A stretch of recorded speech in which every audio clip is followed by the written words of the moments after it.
and welcome, racing fans. It's time to climb in the Sulky. I'm your host, Dave Little, and I'm joined by Jeff Cullipher, the trainer from Hoosier Park, who's had such a great impact here at the Meadowlands. Jeff, it's finally great to put a face to the name. Thank you. Glad to be here.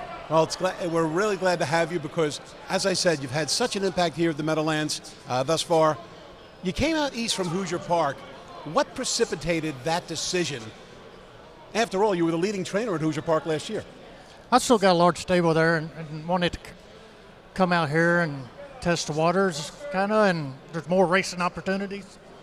You know, with the large stable, you know, I need more places to race. Right. So when you have as many horses as you do, and we'll get into that in a second, certainly you do need other places. Meadowlands not a bad place to land. No, and it's really turned out good with the money. Now let's talk a little bit about your upbringing and your history in the game, something that I call the Cullipher file, and certainly how you got here. It all started out with your dad, Roger, who had horses in Kentucky, did he not? Yeah, he used to always have a real large stable.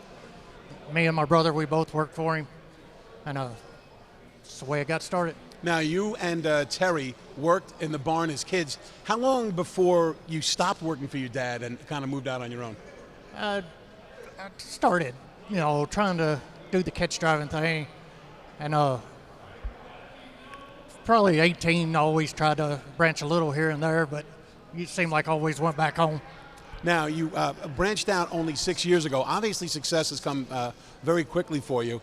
2 years ago, you were second in the standings at Hoosier Park. Last year, as I mentioned, you were the leading trainer. So far this year, you're the leading trainer at Hoosier.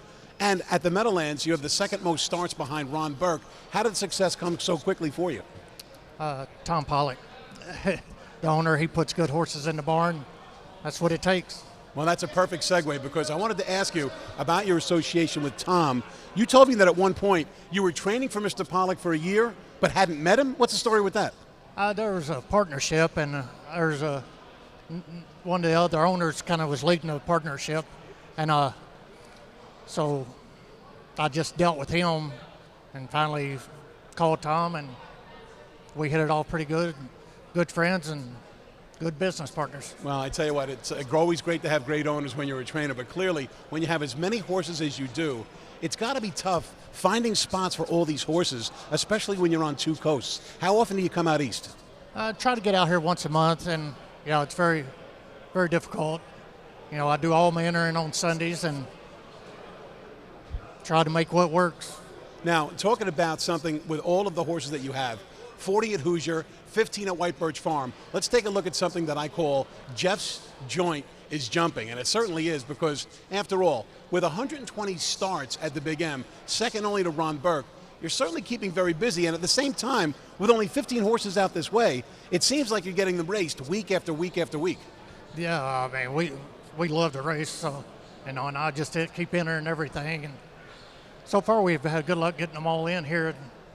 So how is the commute for you from White Birch Farm? Does it work for all the tracks very well?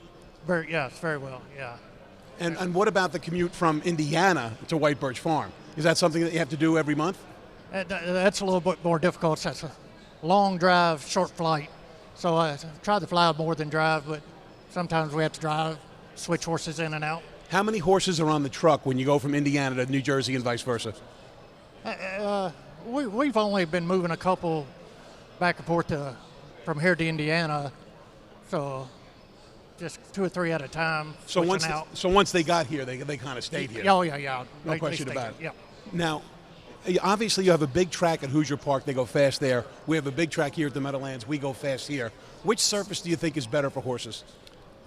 You know, I try to match up the horses to the track. I mean, both tracks are good tracks, and I ain't gonna say one's better than the other, but some horses like one better than the other. That's fair. That's what I'm trying to do. All right, now you're a guy with a lot of horses, so I want to talk about horses. Now I've got a litany of horses here. Let's start with a little bit of a lightning round. Let's start with Mark with a K. This horse is racing at Philly on Sunday. Give me a little synopsis of him.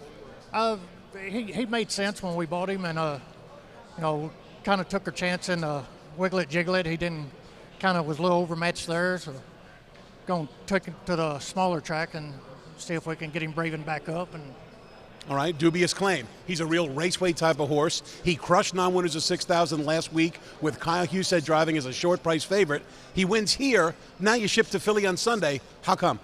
Tom Pollock's in town and trying to get everything raced over the weekend, and Ari had a couple at the Meadowlands for that class. So. All right, how about another horse? Imagine You Without Me.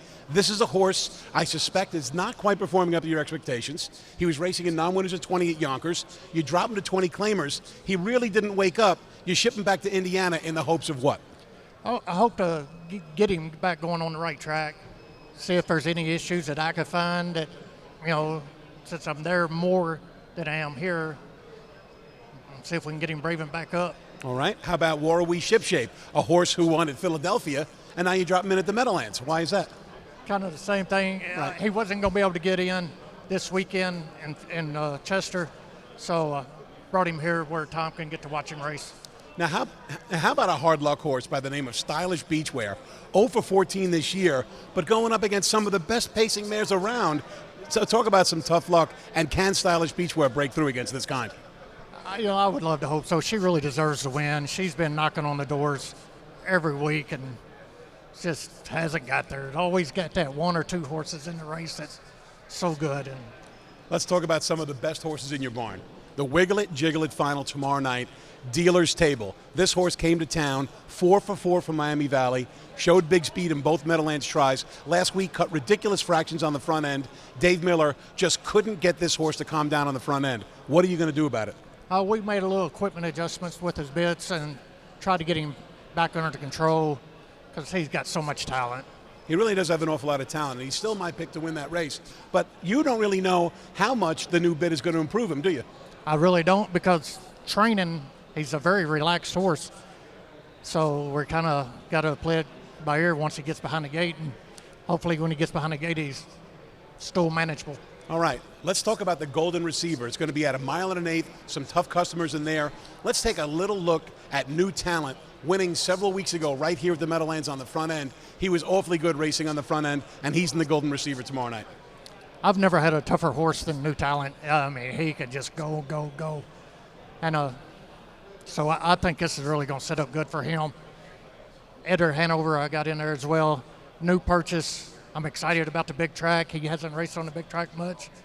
So, is New Talent the type of horse who can go with the Don't Tell Me Agains and the Highlighters? I think so. Oh, you think so? I think so. Because that. How about the 1 1/8 miles distance? Does that concern you at all?